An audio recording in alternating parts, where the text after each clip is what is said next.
अरे भाग्यवान, मेरे जूते कहाँ रखे हैं? मुझे बाहर जाने में देर हो रही है। तभी मालती कमरे में आती है।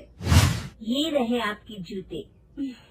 मैं इन्हें साफ करने के लिए ली गई थी। अरे वाह, तुम कितनी समझदार हो। मेरे बिना कुछ कहे ही सारे काम कर देती हो। तभी मालती झिझकते हुए रमेश से कहती है, सुनिए जी, आपसे एक बात कहूँ, बुरा तो नहीं मानेंगे ना? अरे नहीं नहीं, बेफिक्र होकर कहो। शादी से पहले मैं अपने मायके में नौकरी करती थी। मैं चाहती हूँ कि अब मैं फिर से नौकरी करना शुरू कर दूं। वैसे भी सारा दिन घर में बोर हो जाती हूँ। देखो मालती, तुम्हारे नौकरी करने से मुझे कोई ऐतराज नहीं है, लेकिन तुम्हें एक बात बता दूं, हमारे खानदान में आज तक कभी किसी औरत ने नौकरी नहीं की। फिर भी एक बार तुम माँ से पूछ कर देखो, अगर वो तुम्हें नौकरी करने की इजाजत दे देती है तो अच्छी बात है। रमेश वहाँ से चला जाता है। फिर उसी शाम मालती अपनी सास के पैर दबा रही होती है। तभी उसकी सास मालती से कहती है, अरे क्या बात है बहू, आज तो ठीक तरह से मेरे पैर नहीं दबा रही। किसी ख्याल में खोई पड़ी है क्या? मैं भी तो जानूं आखिर बात क्या है। दरअसल वो माँ जी। अरे हाँ हाँ बोलो, इतना सोच क्यों रही हो? माँ जी, अगर आप बुरा न माने तो मैं नौकरी करना चाहती हूँ। घर के काम करने के बाद मेरे पास काफी वक्त बच जाता है। मालती की ये बात सुनकर उसकी सास गुस्से में कहती है, अरे बहू, तेरी तबीयत तो ठीक है ना? आज ये कैसी बहकी बातें कर रही है? भला हमारे खानदान में आज तक कभी किसी औरत ने नौकरी की है जो तू नौकरी करने की बात कर रही है, हैं? अरे बहू, तू क्या रिश्तेदारी में हमारी नाक कटाना चाहती है? जितना जल्दी हो सके अपने दिमाग से नौकरी का भूत उतार दे, और अब जा, जल्दी से रसोई में जा, खाना बनाने का वक्त हो रहा है। मालती मन मार कर खाना पकाने के लिए रसोई घर में चली जाती है। अगले दिन, नमस्ते माँ जी, कैसी हैं आप? अरे आओ आओ दिवाकर बेटा, बैठो, मैं तुम्हारे लिए चाय मंगाती हूँ। बहू, जरा एक कप चाय तो लेती आना। फिर दिवाकर एक फाइल खोलकर मालती की सास के सामने रख देता है।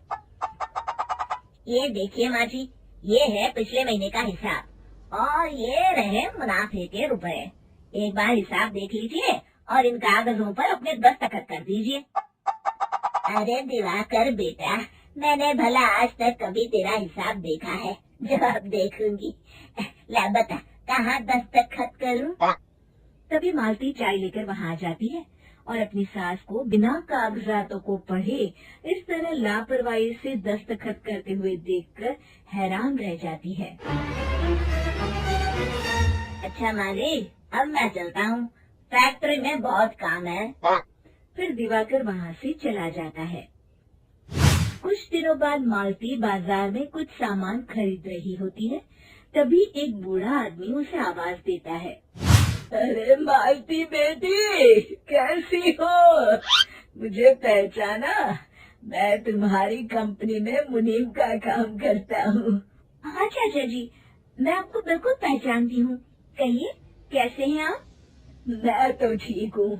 कंपनी में कुछ भी ठीक नहीं चल रहा, यहाँ तक कि हमें ठीक वक्त पर तनख्वाह भी नहीं मिलती। ये आप क्या कह रहे हैं?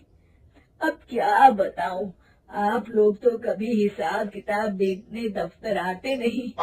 मेरी मानो तो एक बार आप लोग दफ्तर आकर सारा हिसाब किताब देख लो, आपको असलियत पता चल जाएगी। अच्छा बेटी, अब मैं चलता हूँ, देर हो रही है। फिर वो बूढ़ा वहाँ से चला जाता है। वहीं दूसरी तरफ मालती घर पहुंचकर अपनी सास को सारी बात बताती है। तभी वहाँ रमेश भी आ जाता है, लेकिन मालती की सास मालती की किसी भी बात पर विश्वास नहीं करती। तभी रमेश कहता है, अरे माँ, बिना आग के कभी धुआं नहीं उठता। जब मालती इतना कह रही है तो हमें एक बार दफ्तर चलकर देख लेना चाहिए।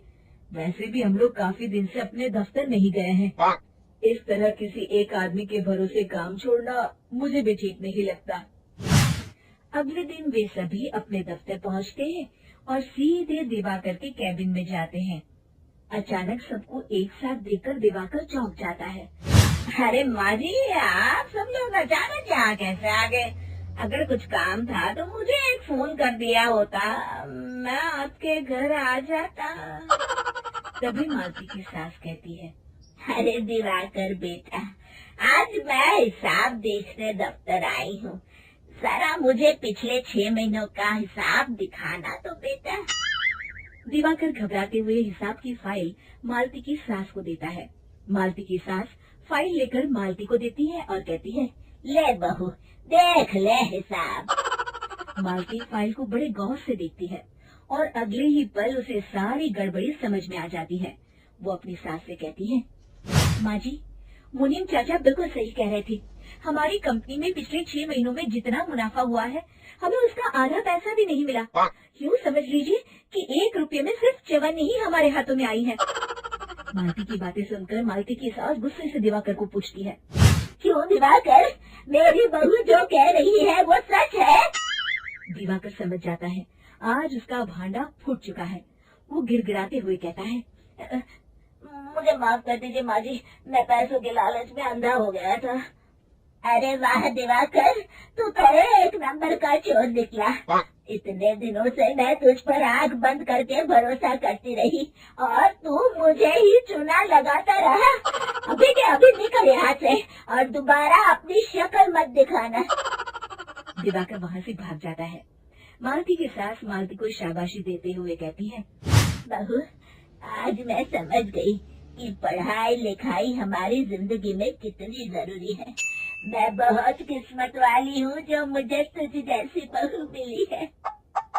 शिक्षा, पढ़ाई लिखाई का इस्तेमाल सही जगह करके हम दुनिया में बहुत कुछ बदल सकते हैं।